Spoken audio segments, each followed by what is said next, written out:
It's time to wake up San Gabriel Valley with CCN Sunrise. Good morning, everyone. Welcome to CCN Sunrise. We have a great show for you today. We have the former president of the local Pasadena chapter of the NAACP, Joe Brown, with us. He's going to be on the Morning Buzz. And we also have Brad Jensen with a partnership, and he's going to talk about some new legislative programs. Right. We have our CCN segment star of our home, Celeste Sierra. She's back. Celeste. She's going to be talking about mortgage lending, which she knows That's a her lot specialty, about. yeah. And also we're going to have our sunrise segment with some sweet treats. Oh, Are you ready can't for wait. this? Yeah, Tiffany's Catering and Bakery is going to be here. Nice. So I know she's setting up right now. It looks like, sweets. it looks like it's going Love to be sweets. a great segment. So No I'm looking doubt. forward to it. But the coffee today, what about that coffee today? So- We're going to have to use those sweets from Tiffany to Right? wash down that coffee that was in the green room You're not today. going to wash the coffee down. I mean, It's not even drinkable. No, and am I allowed to say crappy on TV? Well, it was I mean, it's Tammy's Crappy Coffee, and I think I just branded her new coffee line. Well, it was kind of funny because Scott, who was one of our cameramen, we love Scott, he said, you know, Tammy doesn't know how to buy coffee. We were out, and Right. so I actually drove her up to go get some, and she came we down. have a huge and canister she said, that we but it we was make. it was clanking. It was clanking like glass together, and he said, "What kind of coffee clanks like glass?" Yeah. And Instant coffee. Yeah. Way to go, Tammy. yeah. Oh, So if man. you think the guests are not so perky today, it's because of Tammy's Crappy Coffee, right?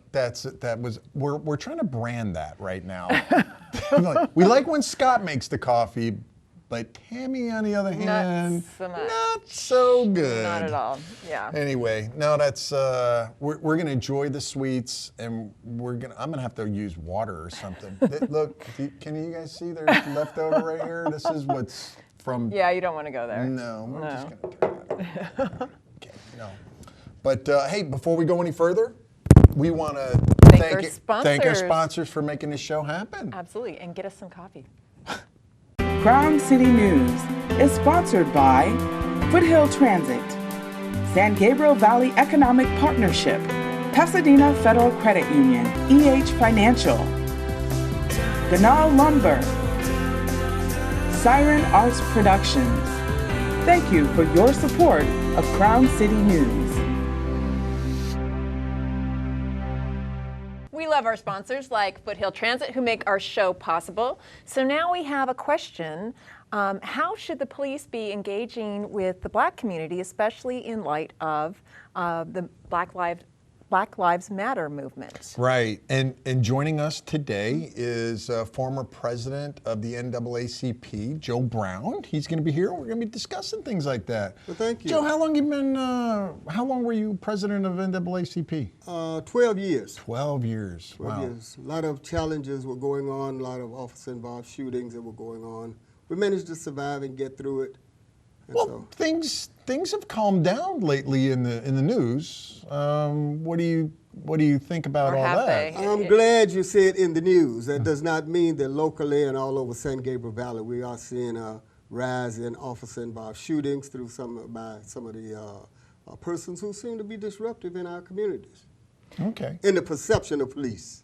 Well, with all due respect, there's always two sides of the story. Sure. So you got So to. who's shooting who? What are you Well, hearing? I as far said the as reports? perception is that many times law enforcement officers will misunderstand that driving while black, since we're going to go there, walking while black has led to the movement that we see has taken off all over the country.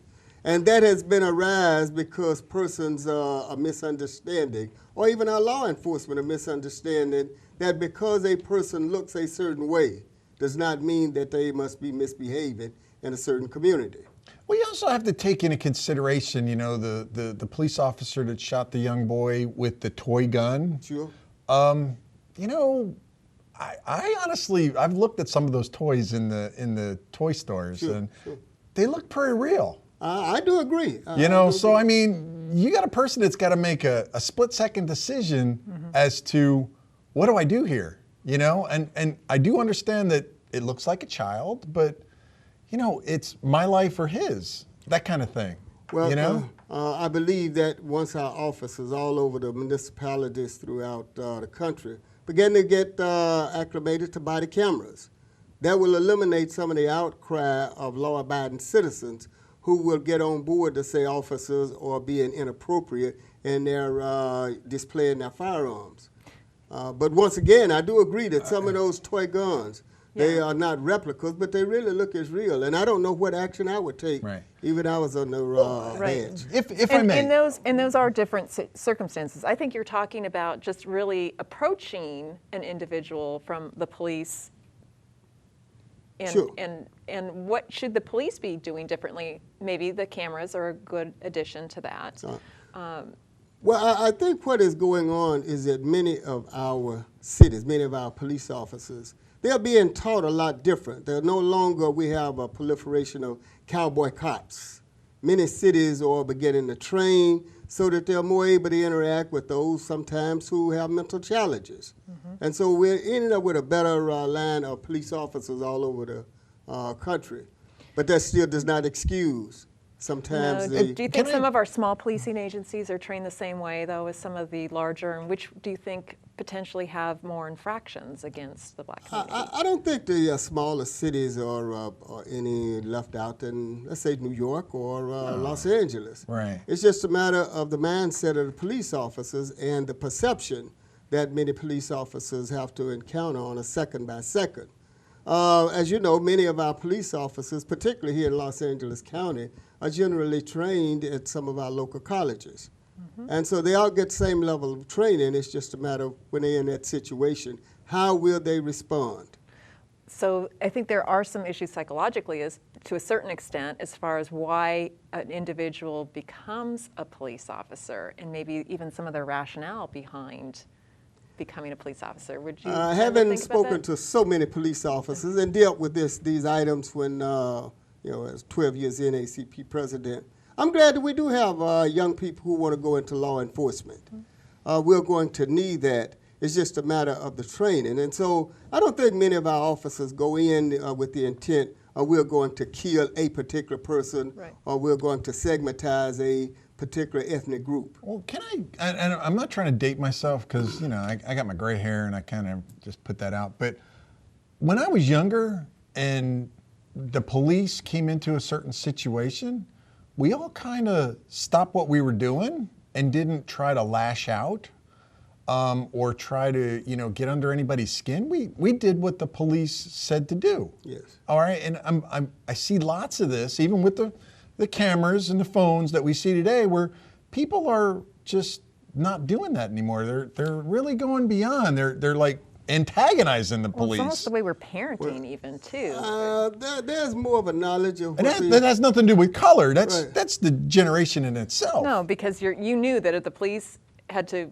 They were the authority. You stood up and you did what you were supposed to do. Off a different point of view, we were taught different than those persons who we tend to teach. We did not know as much about our constitutional rights growing up. I think you and I are in the same age category. But the new generation of young people, whatever their ethnic groups are, they are not going to just take it, as they would say, laying down. They are going to be a lot more boisterous. They're going to be quite vocal, and they're going to say what needs to be said. Well, do you think that helps or hurts them in this situation, though, when the police are approaching them? Well, with certain ethnic groups, and I'm glad we got to this point, certain ethnic groups, you cannot give an opposing point of view when an officer has stopped you, whether it's DWB, driving while black, or walking while black, is what happened in Florida, or whatever the case is. And so that's why we have ended up with a certain ethnic group having such an outcry of it's just a Black Lives Really Do Matter. Joe, thank you so much for being on. Appreciate you being here. Sure. Really appreciate it. All right, tough subject. Absolutely. So we got through that. Absolutely. Up next, local business leader can get to know men and women who represent them in government. Yes, they can. And the San Gabriel Valley Economic Partnership, one of our sponsors, by the way, is coming up next. Absolutely.